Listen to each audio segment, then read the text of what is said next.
Gabadhaha ka soo jeeda wadamada carabta ayaa bilaabay baadi goobka ragga Soomaalida si ay isu guursadaan meher la'aan iyadoo kuwa Soomaalida ay iskibrin jiray ay godkooda biyo u soo galeen.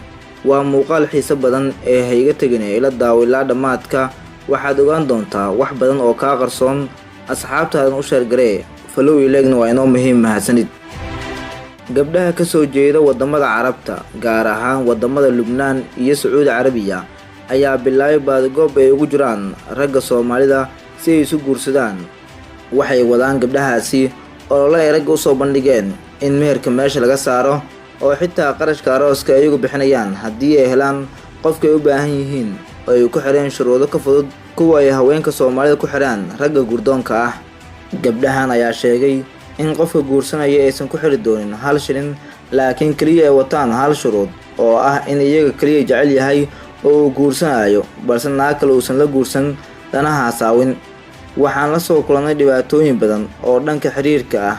Rag badan ayaa been noo sheegay oo iska keen dhigay inayna jecel yihiin laakiin waan weynay hal qof oo si dhab ah noo jeclaada ayay tiri mid ka mid ah hablahaasi.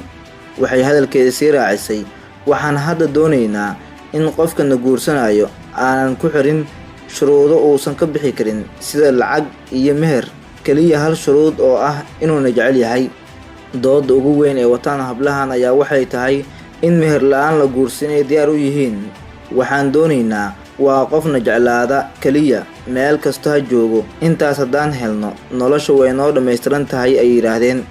Hablaha carabta ayaa ku baaqay banaanbax weyn oo ay ku shaacinayaan in meher la'aan ay guursan doonaan ninka iyagu ay rabaan iyagoo halkudhi ka dhiganaya guurso meher la'aan. Rag u badan Soomaali ayaa arrintan si weyn u soo dhaweeyay iyaga oo qaarkood qorsheynaya in ay u tahriibaan dalka Sacuudiga si ay uga faa'iideystaan fursadaha ay u soo bandhigeen gabdhahaas guurdoonka ah ee guurka raqiista ka dhigay. Guurka ayaa Soomaaliya qaal ka noqday kadib markii haweenka ay bilaabeen inay ku tartamaan sidii looga hadalhayn lahaa baraha bulshada cadadka meherka ay ka qaadaan ninka guursanaya xilligaas. Hadda waxa uu marayaa cadadka ay hablaha ku xujeynayaan inay ka bixiyaan ragga guursanaya ee Soomaalida ilaa 500 oo garan oo dahab ah, taa oo ragga ay u bixiyeen facay hayjibin, taa oo inta badan xiriiro muddo la soo waday ee u burburaan. Ragga Soomaalida ayaa u muuqda hadda kuwa dhagahooda ka sii tirtiraya erayadii ay maqli jireen ee ugu horeeyaan facay hayjibin, meeqa dahab ah ayaad iga bixinaysaa iyo kuwa kale. Gabdhaha Soomaaliyeed ee iskibrin jiray raggana weydiisan jiray lacagtii dahabka mar haddii u soo bandhigtaan guur ayaa xilligan waxay u muuqdaan in godkooda biyo u soo galeen mar haddii ay yimaadeen habla carbeed kuwaas oo guurdoon ah shuruudda ay wataanna aan ahayn lacag iyo dahab balse ay tahay qof jecel oo guursanaya. Ololaha gabdhaha carabta ee wadaan sidee u aragtaa adiga sama ka mid tahay ragga u tahriibaya Sacuudiga si ay u helaan gabdhahaas guurdoonka ah? Fadlan nagu soo biir page-kana follow garee haddii aad horey noola joogtana muuqaalka asxaabtaada u sheer garee mahadsanid.